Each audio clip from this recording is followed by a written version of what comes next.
ভিডিওতে যে মাছটা দেখতেছেন এটা সাইজটা একবার খেয়াল করুন তো, যেন এক একটা জীবন্ত দানব। এইগুলাকে শুধু মেয়ে মাছ রাখতেছেন না? ঘড়িতে এখন ভোর 7:30। কেবলমাত্র পূব আকাশে সূর্য ঘুম থেকে উঠল, অল্প অল্প আলো দেওয়া শুরু করেছে। এই মুহূর্তে আমি দাঁড়িয়ে আছি বিশাল বড় একটি পুকুর পাড়ে।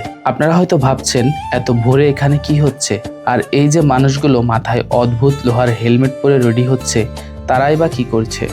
বন্ধুরা, আজ আপনাদের এমন এক অভিজ্ঞতা দেখাতে যাচ্ছে যা সচরাচর ক্যামেরা বন্দি করা যায় না। আসসালামু আলাইকুম দর্শক, এই মুহূর্তে আমি দাঁড়িয়ে আছি বাংলাদেশের মৎস্য খাতে রাজধানী খ্যাত যশোর চাচরা বাবলাতলাতে। এই জায়গাটা পোনা মাছ ক্রয় বিক্রয় এবং উৎপাদনের জন্য সারা দেশব্যাপী বিখ্যাত, সেটা হয়তো আপনারা অনেকেই জানেন। এই পুকুরে রয়েছে এক একটি 15 থেকে 20 কেজি ওজনের দানবীয় সাইজের রুই, কাতলা আর মৃগেল মাছ। ক্যামেরা সিকিউরিটির কারণে অন স্পটে আপনাদের সাথে কথা বলতে পারিনি, কিন্তু পুরো প্রক্রিয়াটি আমি খুব কাছ থেকে আপনাদের জন্য রেকর্ড করেছি। তাই একদম শেষ পর্যন্ত সাথে থাকুন, কারণ আজকে আপনারা দেখতে যাচ্ছেন খাঁটি জাতের মা মাছ কিভাবে চেনা যায় এবং কেন এই জেলেরা লোহার হেলমেট পরে পানিতে নেমেছে। বলা যায় নতুন একটা অভিজ্ঞতা পাবেন আপনারা আজকের ভিডিওটি দেখলে। তো অনুরোধ থাকবে ভিডিওটি না টেনে পুরোটা দেখবেন। এবং অলরেডি কিন্তু আমাদের যে সমস্ত ভাইয়েরা তারা কিন্তু ওই যে জাল টেনে প্রস্তুতি নিচ্ছে মাছ ওঠানোর। তো কিভাবে তারা মাছ ওঠায় ওইটাই আজকে আপনাদেরকে আমরা জানানোর চেষ্টা করব। যে দর্শক দেখতেছেন, বিশাল এই জালটি নিয়ে জেলেরা এখন পুকুরের মাঝখানে চলে গেছে। এই মাছগুলো কিন্তু বছরের পর বছর ধরে স্পেশাল যত্ন করে বড় করা হয়েছে শুধুমাত্র ডিম সংগ্রহের জন্য, আর এই কারণে এগুলোকে বলা হচ্ছে ব্রুড মাছ বা মা মাছ। এবার আসি সেই রহস্যময় লোহার হেলমেটের কথাই। অনেকে হয়তো অবাক হচ্ছেন যে মাছ ধরতে এসে লোহার হেলমেট কেন, কিন্তু দর্শক যদি একটু উপলব্ধি করেন, 15 থেকে 20 কেজি ওজনের এক একটা কাতলা মাছ বা রুই মাছ যখন জাল থেকে ভয়ে নিজেকে বাঁচাতে 4 থেকে 5 ফিট উপর লাফিয়ে ওঠে, তখন তার যে গতি আর শক্তি থাকে তা সত্যিই অবিশ্বাস্য।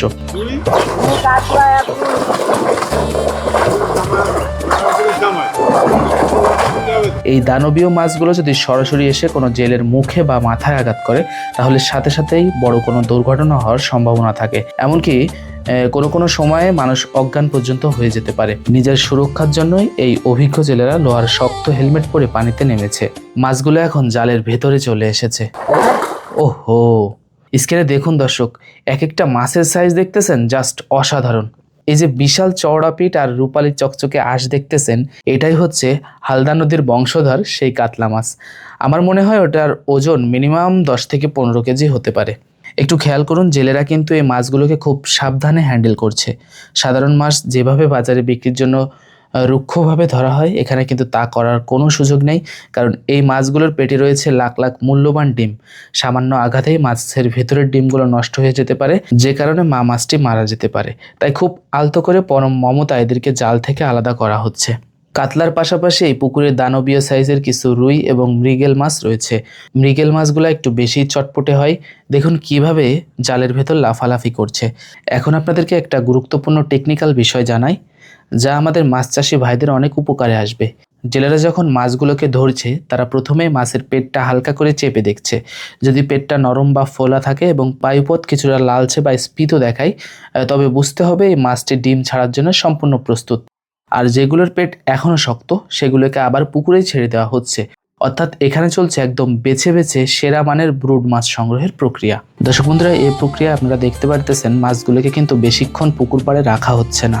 এখানে কাপড়ের তৈরি বিশেষ এক ব্যাগের সাহায্যে মাছগুলোকে নেওয়া হবে মূল হ্যাচারিতে, যেখানে কৃত্রিম প্রজননের সাহায্যে মাছের ডিম সংগ্রহ করা হবে। এই এক একটি মাছ থেকে যে লাখ লাখ পোনা তৈরি হবে তা ছড়িয়ে পড়বে আমাদের দেশের আনাচে কানাচে মাছ চাষিদের পুকুরে।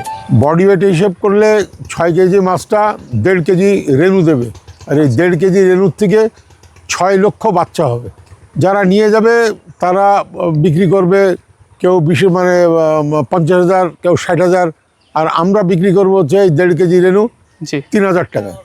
এরপরে আছে পোনা উৎপাদনকারী, তারপরে আছে হলো গ্রোড ফিশ বা টেবিল ফিশ, তারা আরও বেশি টাকা আয় করবে। ভোরের আলোয় এই দানবীয় মাছগুলোর লড়াই আর জেলে ভাইদের এই কঠোর পরিশ্রম সত্যিই দেখার মতো এক দৃশ্য।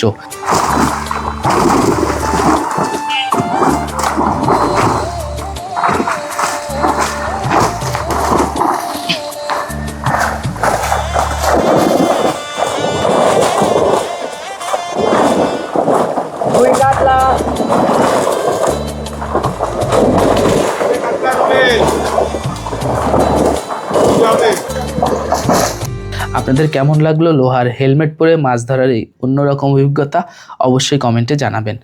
ভালো লাগলে লাইক, কমেন্ট এবং শেয়ার করে ভিডিওটি আপনাদের মাছ চাষি বন্ধুদের মাঝে ছড়িয়ে দিন। আর এই ধরনের তথ্যবহুল ও বাস্তবভিত্তিক ভিডিও নিয়মিত দেখতে আমাদের agro knowledge BD YouTube channel subscribe করে বেল আইকনটি অন করে রাখুন। আজকের মতো এখানেই বিদায় নিচ্ছি। দেখা হবে আগামী পর্বে নতুন কোনো খামারে নতুন কোনো জানা অজানা তথ্য নিয়ে। সেই পর্যন্ত সবাই ভালো থাকুন, সুস্থ থাকুন। আল্লাহ হাফেজ।